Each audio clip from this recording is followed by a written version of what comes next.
देकर कहा कि ब्रोडी की जगह अब उसे ब्रागा का सामना करना होगा। तभी माइका ने आंखों ही आंखों में इशारा करके उसे बताया कि वेगा ने ही ब्रोडी को जख्मी करवाया था। अब केस को भी लगने लगा कि इसके पीछे वेगा का हाथ हो सकता है। जल्द ही उसका ये शक यकीन में बदल गया जब उसने अगले दिन छिपकर बोरिस के लॉकर की तलाशी ली और तब उसने बोरिस और वेगा के मैसेज पढ़े जिसमें वेगा ने उसे जानबूझकर ब्रोडी को जख्मी करने के आदेश दिए थे। असल में वो चाहता ही यही था कि ब्रोडी ये मुकाबला ना खेल पाए और केस उसकी बात मानकर ब्रागा के खिलाफ लड़ने को तैयार हो जाए। अब केस ने ये सारी सच्चाई मैटी, ब्रोडी और माइका को बताई, लेकिन अब केस और उसके साथियों ने फैसला किया कि उन्हें ब्रागा और वेगा को रोकना ही होगा क्योंकि इस मुकाबले से वो करोड़ों का मुनाफा कमाएंगे। उन्हें ये साबित करना होगा कि वेगा ने जानबूझकर ब्रोडी को जख्मी किया था।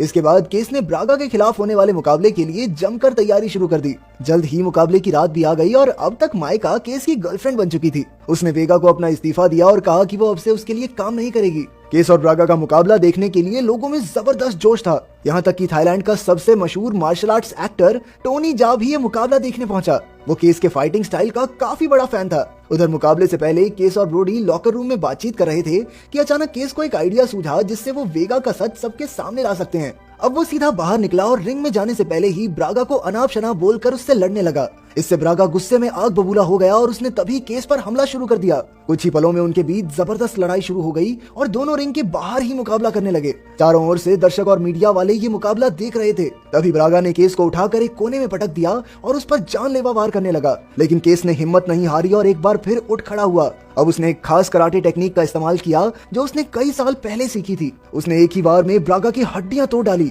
और तब भी वो रुका नहीं और एक के बाद एक घातक वार करके उसे बुरी तरह जख्मी कर दिया। ब्रागा केस के वार सह नहीं पाया और अचानक बेहोश होकर जमीन पर गिर गया। अब केस ने ब्रागा को रिंग के बाहर ही हरा दिया था और इसी वजह से मुकाबला रद्द कर दिया गया, जिससे वेगा को करोड़ों का नुकसान हो गया क्योंकि सारे स्पॉन्सर अपने पैसे वापस मांगने लगे कि लड़ाई तो हुई नहीं, किस बात के पैसे दें तुझे। ये सब देखकर वेगा को बहुत गुस्सा आया और वो केस से कहने लगा कि तुझे तो मैं कोर्ट में देख लूंगा। तब केस ने उसे बताया कि वो जानता है कि वेगा ने ही ब्रोडी के खिलाफ साजिश करके उसे जख्मी किया और उसके पास इसके बहुत सारे सबूत भी हैं और अब ये सारे सबूत लेकर वो पुलिस के पास जाएगा। तो लेके चल मुझे कोर्ट में, मैं ये सारे सबूत देता हूं उनको। ये सब सुनकर तो वेगा के होश ही उड़ गए क्योंकि अगर ये खबर बाहर आई कि उसने अपने ही फाइटर का घुटना तोड़वा दिया तो उसकी तो कंपनी ही बंद हो जाएगी। वेगा ने चुपचाप वहां से निकलना ही सही समझा। आखिरकार केस, माइका और ब्रोडी की जीत हुई और वो खुशी खुशी वहां से लौट आए।